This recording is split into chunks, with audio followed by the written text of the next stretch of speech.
इस वीडियो में AC motor से रिलेटेड अब हम लोग कुछ क्वेश्चंस पर डिस्कस करेंगे।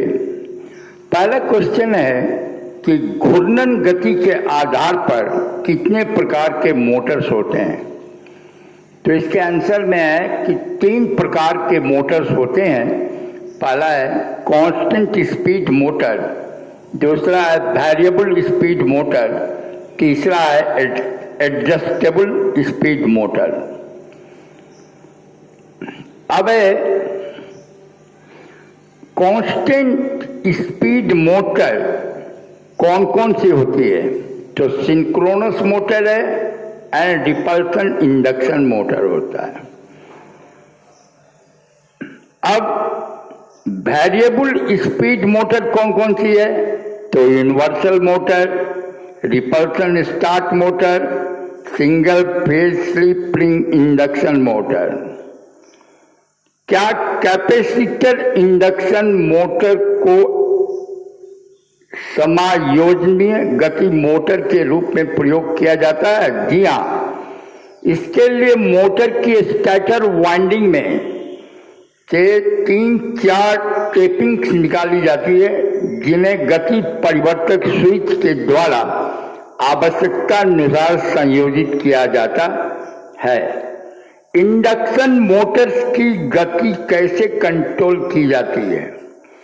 तो ये 4 प्रकार से कंट्रोल होती है। पहला है रियोस्टेट कंट्रोल प्रोसेस, दूसरा है फ्रीक्वेंसी परिवर्तन विधि, तीसरा है पोल्स परिवर्तन विधि, चौथा है कैस्केड नियंत्रण विधि। मिक्सचर ग्राइंडर में कौन सी मोटर प्रयोग की जाती है? तो इसमें यूनिवर्सल एसी मोटर प्रयोग की जाती है। नेक्स्ट क्वेश्चन फिर है, आपसे पूछा जाएगा रेगुलेटर से पंखे की गति घटा देने पर उसकी विद्युत शक्ति खपत पर क्या प्रभाव पड़ता है? तो इसका आंसर है कि रियोस्टेट प्रकार के रेगुलेटर के साथ विद्युत शक्ति खपत लगभग अपरिवर्तित रहती है।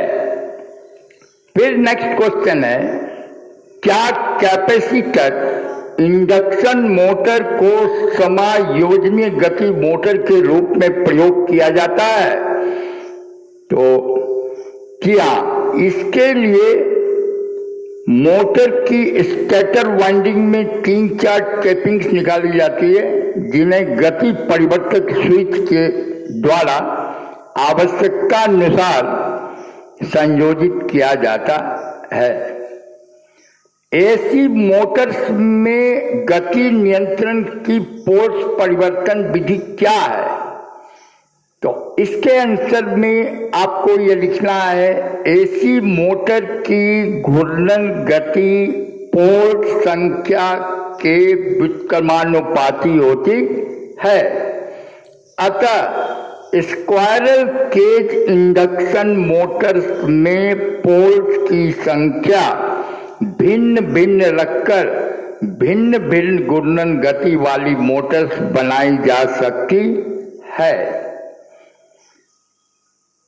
इसके बाद है, इंडक्शन मोटर्स में क्या क्या हानियां होती हैं? तो इसमें मुख्यतः स्टेटर लॉस, रोटर लॉस एवं वायु एवं घर्षण क्षतियां होती हैं। प्लगिंग सर्किट क्या होती है? 3 फेज मोटर को फॉरवर्ड तथा रिवर्स दिशाओं अर्थात आवश्यकतानुसार दोनों में से किसी एक दिशा में चलाने वाला सर्किट प्लगिंग सर्किट कहलाता है। नेक्स्ट क्वेश्चन है, वायु तथा घर्षण क्षति की गणना कैसे की जाती है?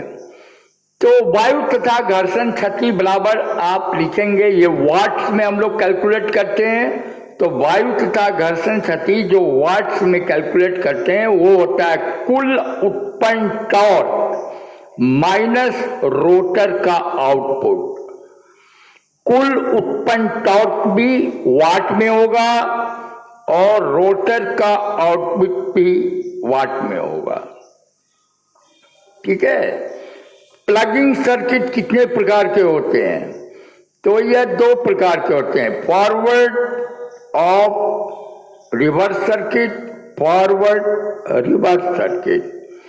मोटर तथा स्टेटर की स्थापना में किन किन बिंदुओं की ओर ध्यान देना आवश्यक होता है?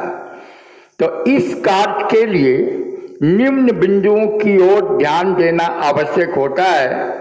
वाइंडिंग तथा फ्रेम के बीच इंसुलेशन प्रतिरोध 1 मेगा ओम होगा, कपलिंग उपयुक्त होगा, तीसरा ओवर लोड रिले का करंट मान सेटिंग करना, और चौथा है मोटर को प्रारंभ में इचिंग परिपथ द्वारा परिचालित करना।